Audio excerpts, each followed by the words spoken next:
Hi வணக்கம் நண்பா நண்பீஸ். தனியார் மற்றும் அரசு ஊழியர்களுக்கு மிக முக்கியமான மகிழ்ச்சியான செய்தியை சென்னை உயர்நீதிமன்றம் வழங்கியிருக்கு.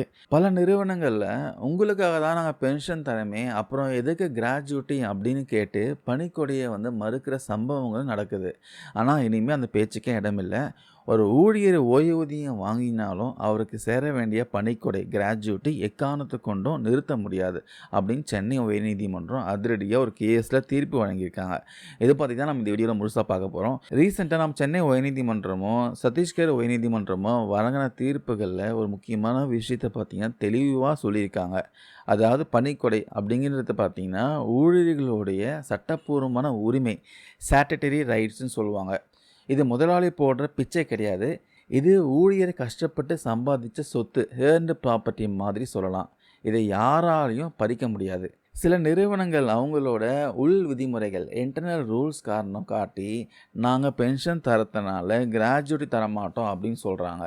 ஆனால் சட்டம் என்ன சொல்லுதுன்னா, ஓய்வூதியம் வேறு, பணிக்கொடை வேறு. ஒன்று கொடுத்தா இன்னொன்று தரமாட்டேன்னு சொல்கிறது செல்லவே செல்லாதுன்னு சொல்கிறாங்க. இது விஷயமா தொழிலாளர் மற்றும் மனிதவள நிபுணர்கள் என்ன சொல்கிறாங்கன்னா, ஓய்வூதியம் பெறுவது பணிக்கொடை பெறும் உரிமையை எந்த வகையிலையும் பாதிக்காது. ஒரு நிறுவனம் தன்னோட இஷ்டத்துக்கு புதுசாக விதிமுறைகள் உருவாக்கி நாடாளுமன்றம் இயற்றிய சட்டத்தை மீற முடியாது. அப்படியே இந்த பணிக்கொடைக்கு பதிலாக வேற ஏதாவது ஒரு திட்டத்தை அமல்படுத்தணும்னு நிறுவனம் நினைச்சா கூட அதுக்கு அரசாங்கத்துடைய முறையான அனுமதி அவசியம் சொல்லியிருக்காங்க. ஆக மொத்தம் உங்களுடைய எதிர்கால சேமிப்பில் பணிக்கொடை என்றது பார்த்தீங்கன்னா ஒரு உறுதியான பாதுகாப்புன்ட்டு என் தீர்ப்பு உறுதிப்படுத்தியிருக்கு. நீதிமன்றம் முன்வைச்ச அந்த 3 முக்கியமான கருத்துக்களை இந்த பதிவில் பார்க்கலாம். ஃபஸ்ட்டு சட்டப்பூர்வ உரிமை. 1972ஆம் ஆண்டு பணிக்கொடை சட்டத்தின்படி பார்த்தீங்கன்னா ஒரு ஊழியர் பணி ஓய்வு பெறும்போது அவருக்கு வழங்க வேண்டிய அதிகாரப்பூர்வ தொகையை தந்தே ஆகணும் சொல்கிறாங்க. ரெண்டாவது பார்த்தீங்கன்னா மாற்று ஏற்பாடு கிடையாது. ஒரு நிறுவனம் தனியாக ஒரு பென்ஷன் திட்டத்தை வச்சு இருந்தாலும் ஒரு பணிக்கொடைக்கு ஈடாகாது. பென்ஷன் தனி, கிராஜுவேட் தனின்னு சொல்லிட்டாங்க. மூணாவது விலக்கு எப்போது கிடைக்கும்.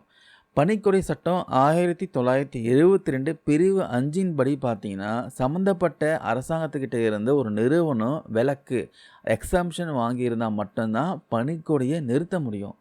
மற்றபடி யாராலையும் மறுக்க முடியாது சொல்லிட்டாங்க. சரி, பணிக்கொடையை எப்போ தரணும்னு கேட்டிங்கன்னா ஒரு ஊழியர் ஓய்வு பெற்ற 30 நாட்களுக்குள்ள தொகையை பார்த்தீங்கன்னா நிறுவனம் கொடுத்தே ஆகணும். அப்படி தரலைன்னா அதுக்கு வட்டியோடு சேர்த்து தர வேண்டியிருக்கும். அது மட்டும் இல்லாமல் ஒரு கம்பெனியிலிருந்து அவர் ரிசைன் ஆகிறாங்கன்னா அவர் 5 வருஷம் மேலே ஒர்க் பண்ணியிருந்தானா கண்டிப்பாக அதுக்கும் 30 டேஸ்க்குள்ளே கிராஜுவிட்டி கொடுத்தே ஆகணும். ஒரு நிறுவனம் நினச்சா எப்போ அந்த பணிக்கொடையை நிறுத்த முடியும்னு கேட்டிங்கன்னா ஊழியர் ஏதாவது பெரிய வன்முறையிலையோ அதாவது வயலன்ஸு அல்லது மிக மோசமான ஒழுங்கினமாக நடவடிக்கையில் ஈடுபட்டு அதனால் பணி நீக்கம் செய்யப்பட்டால் மட்டும்தான் கிராஜுவிட்டி நிறுத்தப்பட வாய்ப்பு இருக்குது. சாதாரண காரணங்களுக்காக இதை நிறுத்த முடியாது சொல்லிட்டாங்க.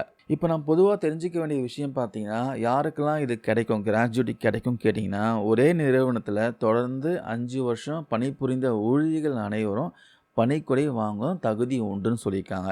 அதுக்கப்புறம் எவ்வளோ பணம் கிடைக்கும்னு கேட்டிங்கன்னா இதுக்கு ஒரு கணக்கு வழக்கு இருக்குது. அதாவது கடைசியாக வாங்கிய சம்பளம் பேசிக் ப்ளஸ் டிஏ அதை பெருக்குவாங்க. எதால் பெருக்குவாங்கன்னா 15ஆல் பெருக்குவாங்க.